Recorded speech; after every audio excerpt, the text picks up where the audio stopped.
Hey guys, so it's been a while since I made a video. I've just been busy with work. I've been trying to make it a priority to somehow keep the house clean and keep up with learning for work and get enough exercise in and rest. So, um, with the I wouldn't say the stress, but just like the cognitive load of starting a new job, especially after such a stressful summer and everything else going on with being a parent. I haven't been as present with the YouTube thing as I could have been. So that said, it's also been a very busy month. I had a business trip to Colombia, of all places, where uh, we had a meetup for the support team, and there's always something going on. It's amazing. I don't remember ever feeling this way about being busy, but I suppose that's part of getting older. Anyways, I got a suggestion for content from Ben, and he was saying kind of words to the effect of why don't you talk about salary, benefits, insurance, etc. And in regard to working remotely for international companies. Excuse me. So the setup varies quite a bit, and it really kind of boils down to the level of formality with your employment and then the size of the company. So any legit company that's posting publicly um, and offering open positions has probably jumped through all the hoops and is going to offer you the standard experience of working in Japan. So a deposit to your bank account on a monthly basis, and all of the deductions and payments into various insurance and tax accounts, so to speak. But again, it depends on who you're working for. So, for example, my first position working remotely, which is coming up on 3 years ago now, was very, very informal. It was a company of 4 people, including me, and basically we just got paid through PayPal, and I was able to deposit my PayPal earnings into my bank account, and that was that. There were no benefits, there was no insurance, there were no deductions, aside from what my employer had to pay on his side as a business owner in the U.S. So I wouldn't recommend that. The only reason I went for it is because I had a personal relationship with my soon-to-be employer, and I'd known him by that point for over 2 years, and I'd also been kind of integral in helping him develop his business, and there was a high level of trust, and so it was a no-brainer in that case. But I would beware of offers like that from someone I didn't know, especially if they're coming through WhatsApp or some shady like SMS on your phone, like, "Hi, I'm so and so. We'd like to offer you a position," because there are people who will lowball you, and especially over here in Japan, it is not unheard of to get contracted into a position with horrible hours, horrible pay, and horrible working conditions. So don't do that to yourself. It's not worth it. It's a far better plan to just pursue the kind of the steady Eddie, slowly but surely path until you get an offer from a legit company offering a good salary and room for growth and everything else you want. Because believe it or not, positions like that are not that rare. Um, the real challenge is getting qualified for them and then getting aligned with them as they become available. So, as an example, my second position working remotely was with a bigger company. They were a startup, um, and even though my first company was also a startup, they were much bigger. They were bordering on 300 people at the time I was picked up, and they were on their round C of, I think they call it seed investment. So excuse me. Round A will be kind of the low millions, and then B will be a multiple of that higher, and C and D and so forth. And then theoretically, eventually they'll reach a point where they're able to go public and start selling stock. So startups are kind of the wild west of working situations. They are legally bound to honor their salary obligations and any of the tax and insurance laws in the country they hire you in, but they have an annoying habit of kind of just going belly up. And very often, the further down the line they get in the investment rounds, the higher the chances are of just basic catastrophic failure.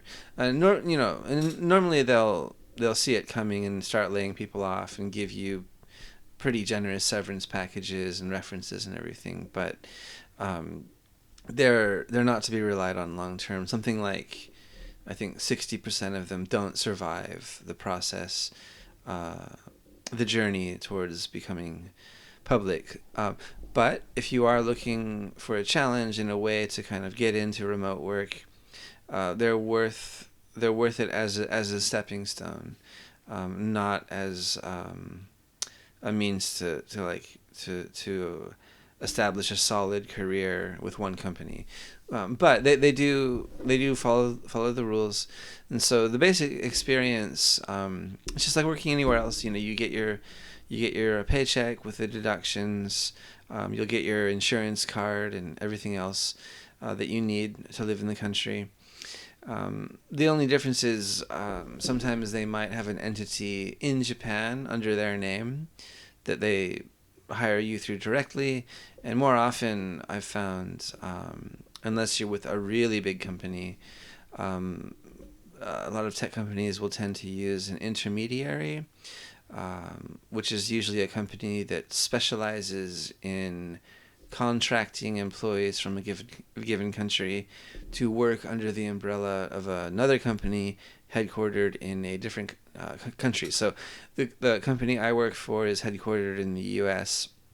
They've been going strong for almost 24 years now, and they're just now starting to break into Japan.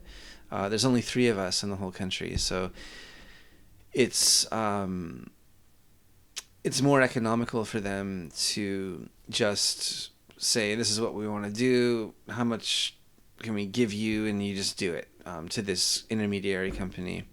But the end result is the same. It's just like working at an Eikaiwa or McDonald's. But you will be, the majority of the time, the benefits and insurance structure will match that of the country you live in. So, I follow Japanese tax law. All of my insurance premiums go to Japanese insurance policies, health insurance, social insurance, all the city tax, all the rest of it. But other than that, it's just a job. I've had people ask me, like, well, isn't it weird if, like, they're trying to deposit from the United States into your account with USD, and that's not how it works. They have it all set up. That's what part and parcel of what human resources and payroll handle. They're specialists, and honestly, it's not rocket science. Once you've got the pipeline built out, it's as easy to do it for 1 employee, 10 employees, 100 employees. It's all the same. So it's really not that big of a deal. The only thing is it behooves you to be careful about who you're signing up with. So my recommendation is LinkedIn. There are other websites out there that claim to specialize in matching talent with remote positions, but the number of listings is a fraction of what's on LinkedIn. In my experience, going through the gauntlet of getting into a different career, you can't beat it. So you combine that with just Googling the company. Are they public?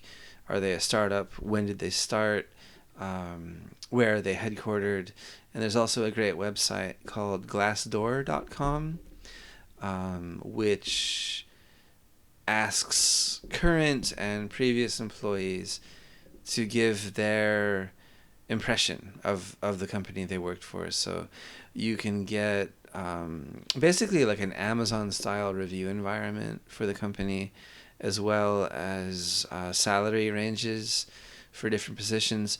The salary ranges tend to be, shall I say, geographically dependent. So if the majority of the company is, in country A, you may or may not get any information about similar positions in Japan, or it might be limited to the U.S., USD, and there's some macroeconomic phenomenon. U.S. salaries tend to be higher just because it's a more mature tech environment, and it's also the cost of living is generally higher. But even so, it's a great resource just to get a general feel for the company and to make sure you're not signing up for something you're going to regret. But for the most part, I mean, the majority of companies, especially international companies that are hiring direct and legitimately looking for native English speakers who can talk to people and have some experience over here, the majority of the time, there's nothing to worry about. All right, so I'll keep it short. The programming course is still under development. I'm building out the website now, and pretty much prepared to launch. It's nice because it's a much, much, much smaller investment than starting an English school, and the content of the work in the course, I think, is much more interesting and fun for everybody. But I still have no idea how it will go. So once I get the website up, I'll have to focus on marketing it and getting people interested and signed up. So we'll see how that goes. That's business. You never know. All right. Till next time.